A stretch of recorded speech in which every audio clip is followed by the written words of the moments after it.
We're back. This is part We, two. This is such a good interview. We're having multiple parts, and then when you're yeah, back in New York, I'd love to do the live stream with you. yeah, yeah, yeah. Look Which forward is, to it. yeah, it's like a little bit of a beast because I have some people in the chat. They'll just like, it gets fun. We get to roast some of the chat too. Okay. Um, so I think that I think that was a very helpful technique that I'm Yeah, going to use because I do feel like I'm a high kicking, I dance, yeah, yeah. I'm a single mom, I do a lot of sex jokes, and I think that I say that in the sense of like I've been hearing a lot. Like I'll say a joke to my boyfriend, I'll be like, "That's an easy out," like Mhm. that's a sex joke, like you can make it. It's the easy way out. But I'm working on that, and I always Right. seem to go dirty.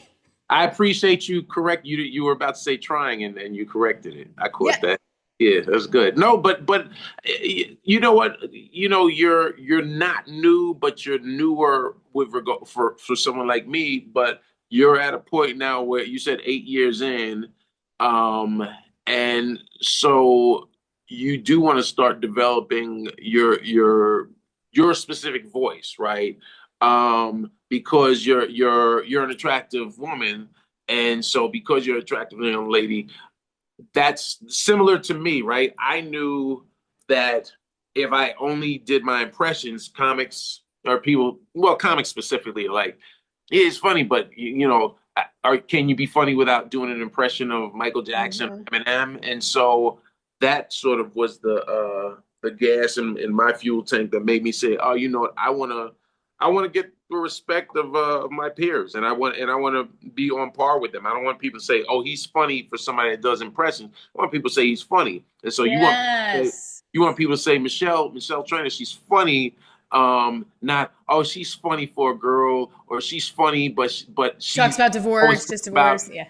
Well, you just expand your repertoire, and I think Yeah. it's important. You said something earlier. I think it's always important to expand your palette, and like you're a comic that happens to be a woman, so start studying some, not only just the classic greats from Joan Rivers and Phyllis Diller and Palms Mably, but study, or watch Jessica Harrison and I Marina love Jessica. Yeah, and, Jessica's great.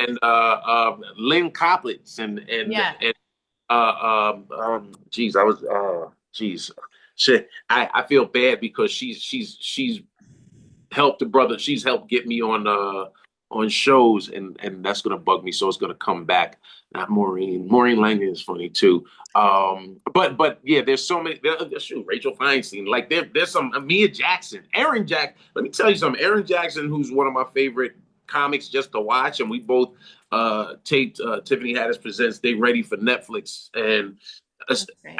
aside from mine, hers was my favorite special of the taping, and everybody's taping. I mean, Godfrey had an amazing special. Tony Woods, Kimberly Clark, Barbara Carlisle. But I enjoy watching Eric and Erin, and I always tell her that when I see her on a show, I'm like, you're gonna make me go home and write because she's Yeah. that good. And so there's certain comics that you just like, oh yeah, I Yeah. got I love when you watch certain comics and they're like, I'm gonna go home and write. And yeah.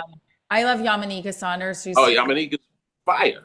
Javanika just also like when I used to watch her live streams, and then Mhm. because I feel like she does a lot. Like I feel so. This is before I met my boyfriend, and I was like, am I ever gonna meet the man of my dream? Like I remember like, and she has the funniest take on shit, and she's Yeah, very yeah, real, and yeah. she's very vulnerable, and Yeah. and also she's such a good writer. When I was hosting What's Up New York, I said to her, I'm like.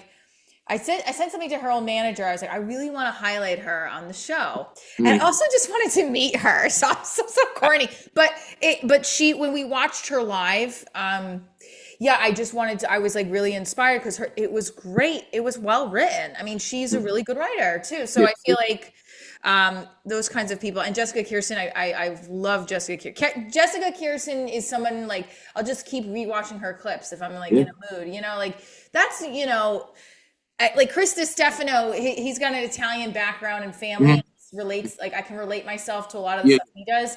And like I used to date a lot of Puerto Rican men, so he has a Puerto Rican wife. So I used to be like, oh, this yeah. is funny. But like I rewatch some of those clips because I can connect to it, right? And I always say, like, well, even if I can't connect directly to all of Jessica's things or Mhm. Yamanique's things, but it's Yeah. the voice inside. Hmm. And do you, so connecting to the writing process, do you have a specific, like, do you stay disciplined? Do I write an hour every day, rehearse it? Do you do something like that? What is your process? I do. I mean, a lot of performers back in the days used to always talk about the artist's way, and so I wrote, Yes. writing your morning pages. So I still write daily. Love Um, that. since Morning the pages. 90s. I there are days where like if I've been running a lot, then I'm like, "Oh, okay, I got to catch up." But I mean, Yeah. I've kept a log or a journal since the 90s. I used to have an audio journal from 92 to 96, and then from 96 on, I have like logs and logs of my books for the last 30 years. And I think it's also um, I think keeping some sort of journal or diary or log of your daily happenings is also it's fun to do because it's nice to then open Yeah. up something from a year ago or 5 years ago, or 10 years ago, and see what you were experiencing, see if you wrote a joke Yeah. that became something bigger, see if you stayed focused and have grown. And so for me, like when I write jokes, like I just I'll I'll do bullet points. I mean, I actually in my phone, I actually keep a record of my shows even. So like here I use this app called Evernote, Never and know. yeah, Oh, Evernote because I'm not iPhone, right? is it? Sorry, Oh, you're an sorry, Android. right. Yeah, I'm sorry. I'm not an elitist, so I It's I use okay. My boyfriend busts on me too for having an iPhone. He's like, you yeah, have to have the Android. right. Right. And so but no, so I keep a list of oh it won't it won't show because I but I keep a list of my jokes, and then I also I jot down my sets, like my set list or what I plan on doing, especially if I'm headlining, Yeah. and then in this I just will have just ideas or notes about certain.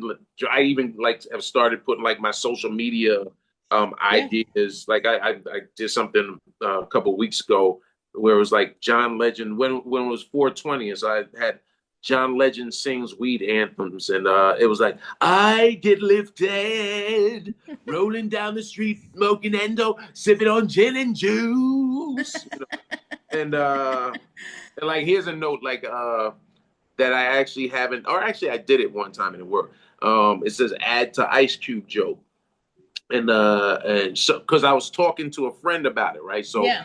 if you have, that's the beauty of if whoever you're coming up with, stand up wise, that's sort of your peer group, and it's always good to you know bounce ideas off of them, bounce ideas off of them, and maybe like, or if they see you do a bit, Yeah. they come, oh, oh, dude, if you don't mind me giving you this, you Yeah. might try this because it's always nice having a different set of trusted eyes on your material to help you build. But I freeform. I write whatever comes out, and then Yeah. I'm on stage. I will voice memo, voice note because I don't Uh, want to forget. And I so when you but but have let me yeah. add also when to me that even though we have all this technology from voice memos and I can dictate, I think writing it Oh yeah.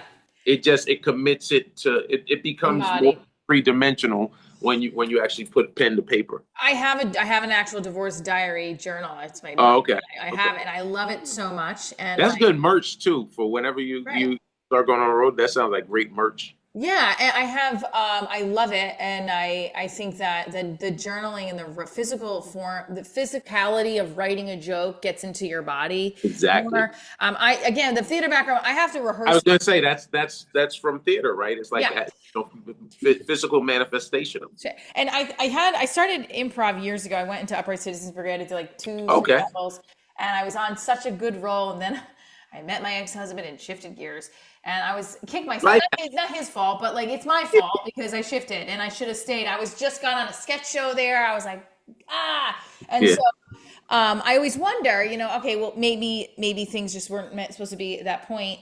When you got, and I want to ask you, just to your experience, because Mhm. SNL, what was that like? I can't even imagine how many people had to audition and get to that final level. What was there anything a part of the audition experience that was exciting, or were you just like, I can't believe? Oh, so whole process was exciting, man. And the name, it was Kathleen Madigan. Like Oh yeah, yeah, Kathleen was awesome. And is still awesome. She's one of the people that any young comics, male or female, but especially female, I always tell them, yo, check out Kathleen Madigan. yeah. Um, but no, with regards to SNL, I had auditioned for a sketch show for UPN, the now defunct UPN network. They Yeah, flew I me remember to LA. UPN. Yeah, they flew me to LA and I bombed. And I said I never want that to happen again. So I want to be better prepared next time. So I wound up taking classes with Second City. And that prepared me for the next time. Yeah, hold. I'm sorry. I just realized I'm someone called. I'm getting a No, text. So that's okay. the We're gonna text. wrap up too, so don't worry. I feel like Sure.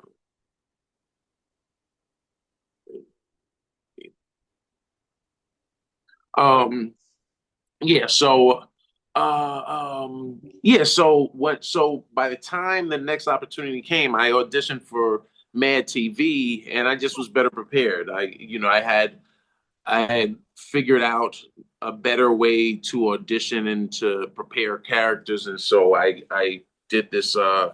I wrote a scene where I did instead. With most sketch shows, you had three impressions and three characters, but I did like seven impressions because I just wrote a scene where I was like, "Here's my impression of a Black Award show where Chris Rock and Chris Tucker are hosting, and Jay-Z's doing a duet with Erica Badu. oh my God. Denzel Washington is Denzel Washington and Sam Jackson presenting James Earl Jones Lifetime Achievement Award. And I said that to set it up so then I could just do it and go from doing Denzel to Chris Rock to Chris Tucker, just bouncing from it. Wow. So I think the sort of vocal dexterity that I was showcasing also got to showcase not only my talent but also my writing skills. And so Mad TV, I actually booked Mad TV, and from the Mad TV audition, when I got a call back that same night, I had a stand up showcase, and it turns out people from SNL were there. And Stop.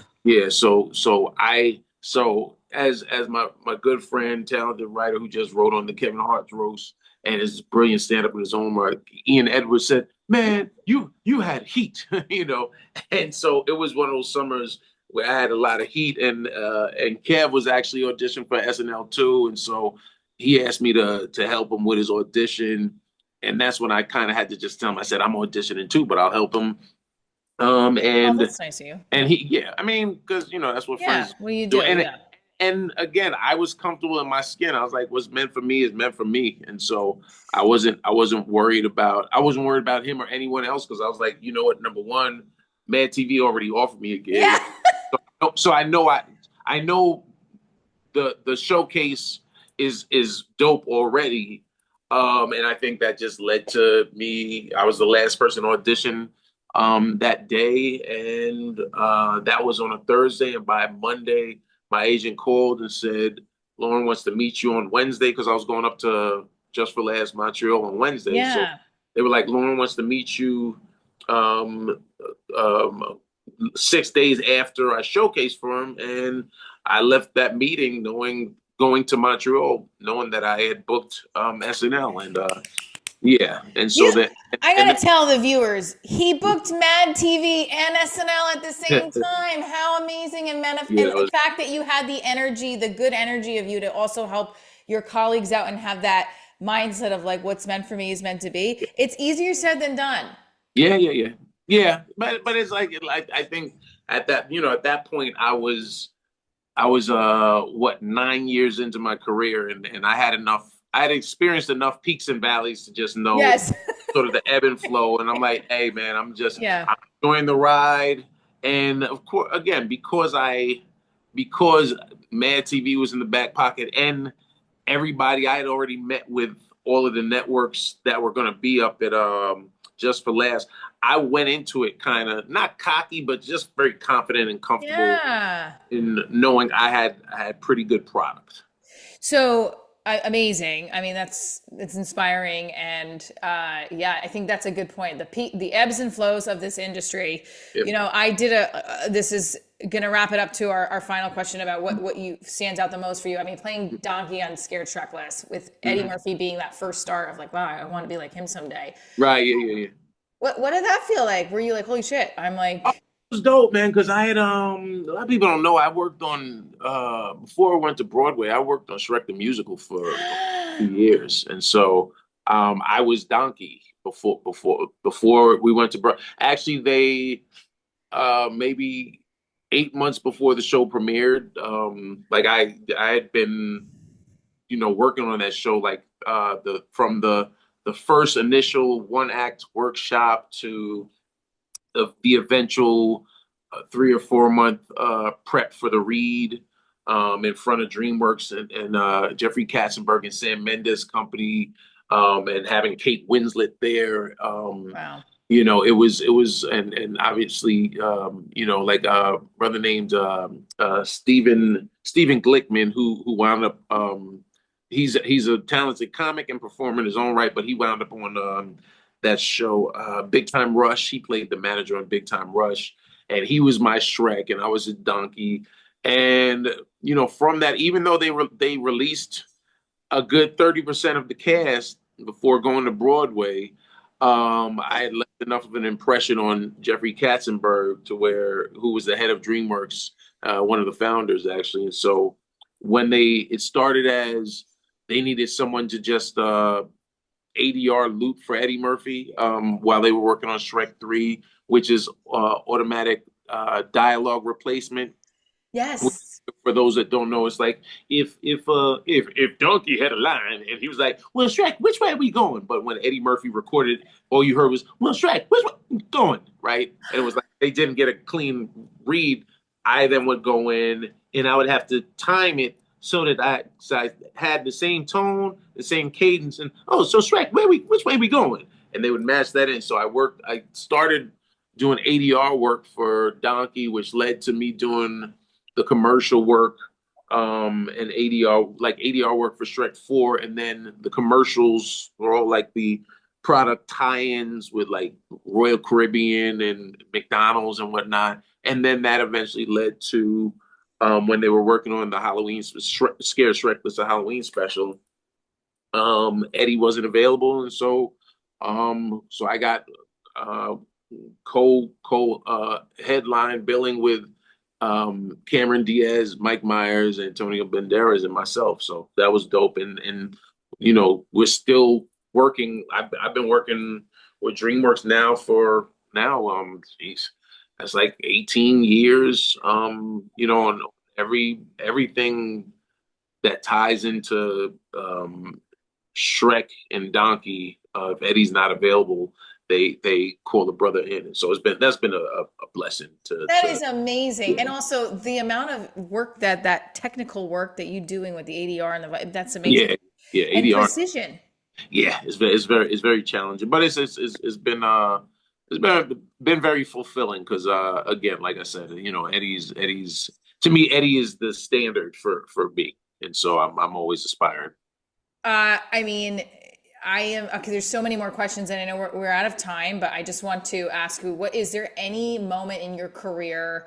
I mean, I'm sure there's many moments besides the Mhm. ones that we talked about that you were like, oh wow, I did this. Like and I'm still doing this. Was that a Yeah, moment like, oh shit, I would say doing the Divorce Diary podcast with Michelle Trainer. Come on now, man. Oh, Not that's so sweet. every opportunity, man. I'm very happy and grateful to just be a working comic, man, and Yeah.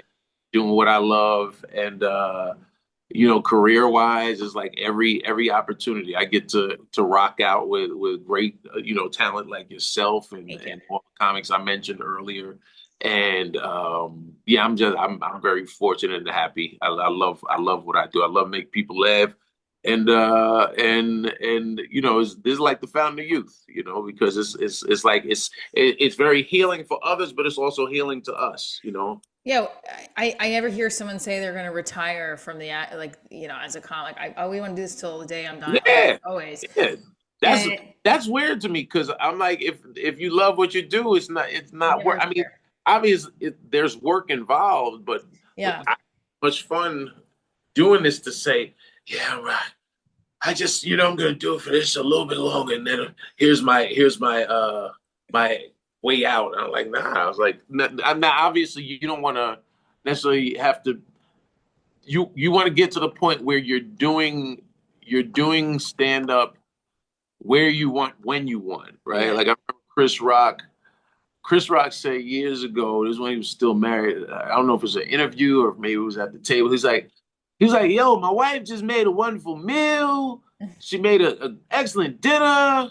I'm at home in this gated community in this rich area where you have Hall of Fame athletes and doctors and lawyers and me, this comedian. I have a beautiful children and I tuck them in and I read them a beautiful bedtime story. There's no reason I should be in a basement right now telling strangers. And that was real. It's like we do this because that's what we love. And so like when we came back outside from the pandemic, uh, and I remember being in at Gotham Comedy Club, and Jerry Seinfeld was on when I got there, and the show was running. He didn't go long, but he's Jerry, so he did some time, so he did a little extra time, and then he brought George Wallace on, and George did some time, and I had another spot, and I was next, and so Jerry caught me, like he was sitting next to me, and we just had sort of exchanged when he sat down. Hey, what's up, man? And then I looked at my watch eventually, and he looks over. He's like, got another spot? I said, yeah. And he was like, where? And I was like, yeah, I got to run to the cellar. And we started talking. And then George came on stage. And when I tell you, it was so dope because we just sat there and talked comedy and just being away from it for so long. And obviously, Jerry is a gazillionaire, and I'm like, I'm a thousandaire, maybe, a hundredaire at times. But it was cool sitting and just talking shop as comics. There was no ego in Yeah. it, and I think that's the beauty of what we do. We're all, I remember Jay Moore said he was shooting something, and he's sitting there with like Oscar winners. He's shooting, and he doesn't want to be in the way, and Yeah. it was lunchtime, so everybody broke, and he went and just sat alone, and then this big time Oscar winning actor comes over. He's like, so you're the comedian? Yeah. Oh yeah. He was like, dude, so what is it like? And he's asking him questions. And I remember Jay saying, dude, we're unicorns. Like people looking at us like we're unicorns. Like Tiffany Haddish, the black unicorn. Like we're all unicorns. We're Yeah. all we're all magical creatures that never sort of fit in. But when you find your tribe, You did it, right. it's dope being around comics because comics will sit and talk shop all day or talk hell gigs all day. Yeah. And we Oh like yeah. even if you had Zoom Premium where we would this would last for hours because we could just sit there and talk shop and talk about your theater experience as well as your stand up experience because Yeah. that's the beauty of what we do is we all have the same stories just Yeah. different spaces. And I think a big part of the finding your niche in the stand-up world as a comic is finding what your talent is as a human and finding a way to put that in your comedy. Like I always say, I'm Right, trying to figure right, that out. right. With Well, you are figuring out. You're not trying. I am figuring out. That's freaking Figuring it. right. I'm Right. gonna less jokes about the sexual innuendos. Maybe I don't, or I'm just gonna, or I'll lean into it. I don't know. I do children's theater too, so I got to figure it out. There's a happy medium. Yeah, I mean, I mean, you're a well-rounded individual that's going through life, and from having, you know, being a theater geek at some point to stomping the ground as an actress to working in sketch comedy at UCB to putting it all on hold through your marriage and having children. I don't know if you have multiple I children. have I have one child, and You I have one also child. Yeah. Yeah, so and then getting divorced and going through that and becoming a single mom and now entering back into the dating world and Yeah. maneuvering, all of that. So you've been through things that you have experienced that you can draw from. It's just a matter of pushing yourself to build on that material, man. Yes, and I'm very excited from this convo because I feel now I just want to go back and write and work on my set for tomorrow, my 10-minute set for Yeah, tomorrow's show, yeah. But tomorrow's bar show. that's how it Um, starts. That's how it starts. Yeah, like I said, master the set that you have. Um, and when you have the set tomorrow, record it. See what went right. See what went wrong. yeah, See what came easy. See what you were leaning more into performance and personality versus actual joke. And that's where you strengthen it. that's a first. I love that. That's a new tip, new way for me to angle things, and now I Yeah, can understand it more. yeah. Can you tell everybody where to find you? I know it's like a go-to question. Where do we find Yeah. you? Where can we see you Uh, next? Yeah, you can find me all my socials. I am Dean Edwards. Dean Edwards. That's who I am. You can I need to update my website with my schedule, deanedwards.net. Godfrey always gets on me, he's like, .net? I was like, yeah, because somebody bought .com and squatting on it, and I refused to pay him extra money just to get Yeah, my yeah, no, yeah. But all my socials are I am Dean Edwards, my Facebook fan page, my I'm mainly on IG. yeah. Um, I think I posted something, time posted it, so I think it's gonna post in like an hour. And you know what, you can check me, I have a movie on Amazon Prime. I think it's on Tubi now as well. It's called Con Job, this comedy heist thing that we did. Myself and a couple other comics are in it. Aaron Berg I and know Aaron Berg. His yeah. wife is my daughter's gymnastics coach. They're Oh, comics okay, too, Chris. Shout but out to Christine. they're And great people. But yes, yeah, they. yes, they are. And my boy Menu and Hart. And we have a play. We have an off Broadway play that we did called Race the Movie to Play. We won a cup. We won a few awards in the New York Theater Festival a few years ago. And we put the show up at Soho Playhouse few years back. After that first run, we did it again. We now have a producer who she's produced a lot on Broadway. And most recently she produced the Wiz reboot on Broadway, as well as I think was it Death of a Salesman on Broadway. So she's done a bunch of things. So Oh we wow. are now looking to the show, I believe, will be back in June. We're doing off Broadway at Asylum NYC. Um, and Okay. and then we're looking to do a longer run in the fall, probably like October, November. We're not sure of the venue yet, but Okay. yeah, that's So what's most immediate. so that will be in June. Then I can come and do a live stream interview with you. Yeah, yeah, yeah. You know what? I might not because of my Oh, you schedule. might not be in it. I might. I'm still one of the leads of the show, but I think for this June run, because it kind of happened so quickly, I might not be available for this run, but I'll still be present. And yeah, I mean, hit me up and let me know because I'll If you still, need if I'm in town, I'll still pull up and do the interview. if you need a host for the red carpet, if you need a white single mom, 44-year-old Caucasian woman, Right? I will fit the part. I was kidding. Okay, nah. That'll Well, be there actually are a few roles that I think they're casting because of a couple of our actors from the previous run have just relocated, so they're not available. So okay. I'll, Listen, if and when they do the auditions, there might be something for you. I can't guarantee I'll get myself taped ready. it. Dean, thank you so much for being on Divorce Diaries. Okay. I am ecstatic. You're the best. Guys, go follow Dean Edwards and I am Dean Edwards, everything. And we'll have another interview again. Stay tuned for Yeah, more. I'm Michelle Trina. This is Divorce Diaries. Divorce Diaries.